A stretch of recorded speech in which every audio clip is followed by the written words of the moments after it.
Yo, on arrive enfin à la fin de l'année et ça faisait pas mal de temps qu'on n'avait pas fait un petit top.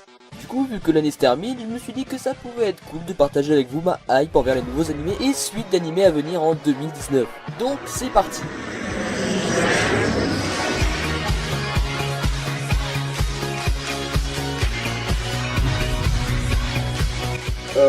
Pleasure Thousand là.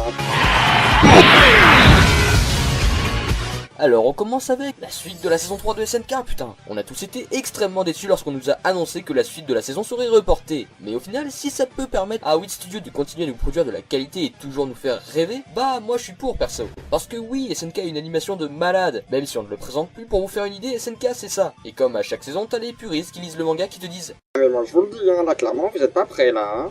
mais Vocal, on sait, toi t'es prêt pour passer ton bac à la fin de l'année au lieu de passer ta vie sur SNK?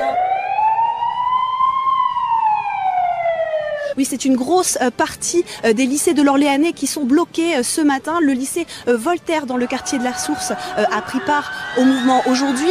Qu'est-ce qui se passe là? On fait blocus, chef.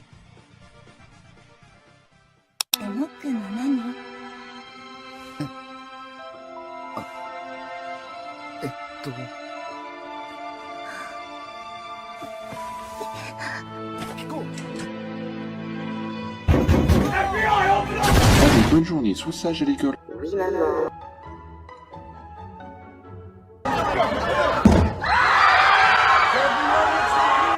Bref, on enchaîne avec un shonen qui change, sens critique. La nouvelle bombe shonen, Melty. Bon c'est bon là? Indispensable, choose. Même si c'est un peu vrai, ce manga est une grosse claque bordel, c'est du jamais vu. Je vais vous faire un rapide synopsis de Dr Stone. Senku, un jeune lycéen, est un jour victime d'un grand phénomène mystérieux. En une fraction de seconde, l'humanité tout entière est transformée en pierre. Des milliers d'années plus tard, Senku est le seul à se réveiller d'un long sommeil et décide alors d'essayer de dépétrifier les humains et rebâtir la civilisation humaine à l'aide de toutes ses connaissances scientifiques. Ce qui freine beaucoup de gens à s'intéresser à cette œuvre, c'est l'aspect scientifique. Mais je vous rassure, même s'il y a pas mal de termes scientifiques, tout est expliqué en détail par l'auteur. Et Boichi arrive à rendre le tout intéressant. Et puis la science n'est pas omniprésente non plus. Allez, on continue avec l'anime que j'attends le plus de tout 2019. Enfin presque, le fameux, l'unique, The Promised Neverland. Alors si vous ne vivez pas dans une grotte, vous avez forcément dû entendre parler de The Promised Neverland. C'est simple, sur les réseaux, tout le monde ne parle que de ça.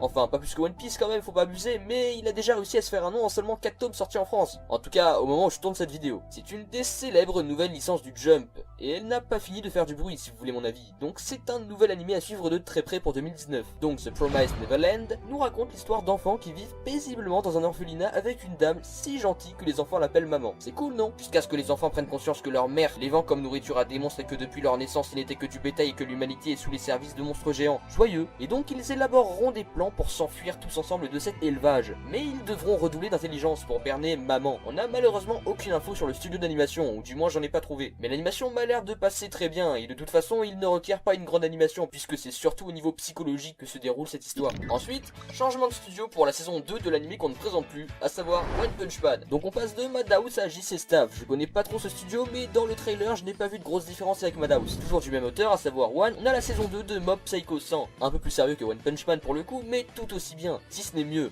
Et je félicite encore les studios de réussir à transformer ça en ça. Parce que oui, ceci est le manga original. Bref, ensuite on a Kakegurui saison 2 qui sort cet hiver. L'histoire se situe dans un établissement scolaire où les élèves s'adonnent à des jeux d'argent. Et lorsqu'un élève ou une élève n'a plus d'argent, il devient un esclave au sens littéral. C'est-à-dire que tout le monde peut lui demander ce qu'il veut, pouvant aller d'un simple service à un viol non consenti obligé. Et nous suivrons Yumiko Jabami se hisser au plus haut rang de l'école en gagnant tous ses jeux, ou presque. Et on se rend compte qu'elle est en fait tout aussi psychopathe que les antagonistes de l'histoire. Ah, et les jeux peuvent aussi concerner une autre chose que de l'argent, comme s'arracher les ongles ou même encore parier sa propre vie. D'ailleurs, il y a aussi un manga du nom de Gambling School qui est juste génial, je vous conseille de l'essayer les puristes des mangas. Bref, pour continuer, on a la saison 4 de My Hero Academia qu'on ne présente plus. C'est clairement le shonen du moment qui a le plus d'avenir pour moi. Certains le voient déjà comme une référence du shonen. En gros, pas besoin d'être devin pour savoir qu'en se faisant une place à côté de One Piece ou être comparé au magnifique et gigantissime, que dis-je divin, Naruto, oui j'aime Naruto, et bah c'est pas anodin. Tiens d'ailleurs vous préférez My Hero Academia ou Black Clover? N'hésitez pas à me le dire en commentaire, ça aide aussi pour le référencement, on va pas se le cacher, donc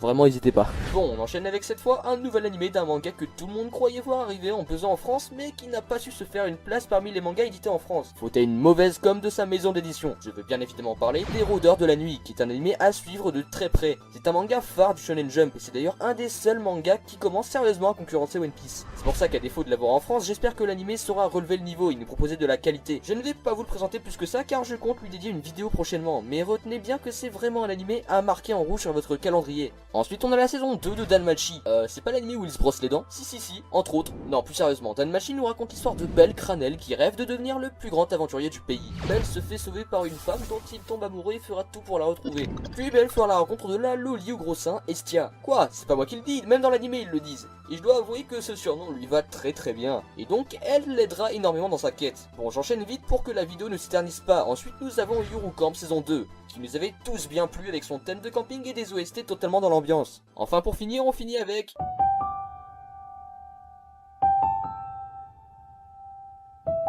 Mais non!